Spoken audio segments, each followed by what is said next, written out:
what I need to do now is determine exactly where the pond ends and the land begins.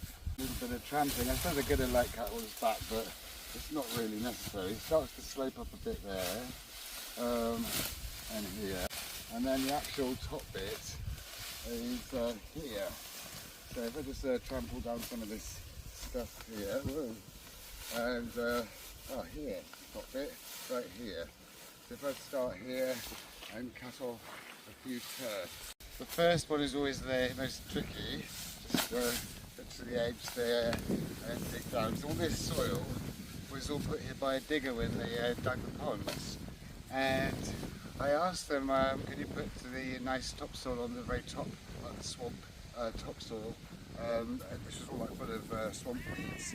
And they said, oh no, we can't do that because they're trained to do it. So they put the little weeds somewhere else, and then they put the nice or the soil underneath without any weeds on top.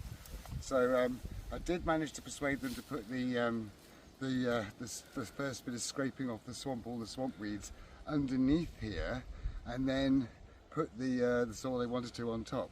So basically what we've got is the soil on top isn't very nice. Some of it we've dug sand in and compost and stuff and made it nicer, but it's very hard to dig in and very difficult. It's cut along so far that way and then this way to make it into a nice little block, and hopefully it will nicely stay together.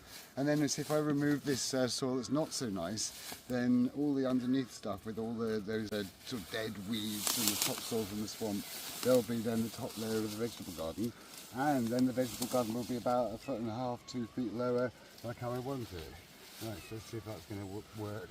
That's holding together, or if it's going to be infill. Not very well, but at least it gives me a space now. I can see what I'm doing and somewhere to work from. So this bit's probably going to be infill in the back somewhere. You can see how this soil is just not as nice. It's horrible to dig in, and it takes a lot of work to make it nice. There's like a part of the vegetable garden where we had vegetables last year and the year before. We did manage to make it kind of nice. It did take a lot of bags of sand and a lot of digging to make it nice. Right, so now I've got this one here, I can now see what I'm doing here and cut another one off from here.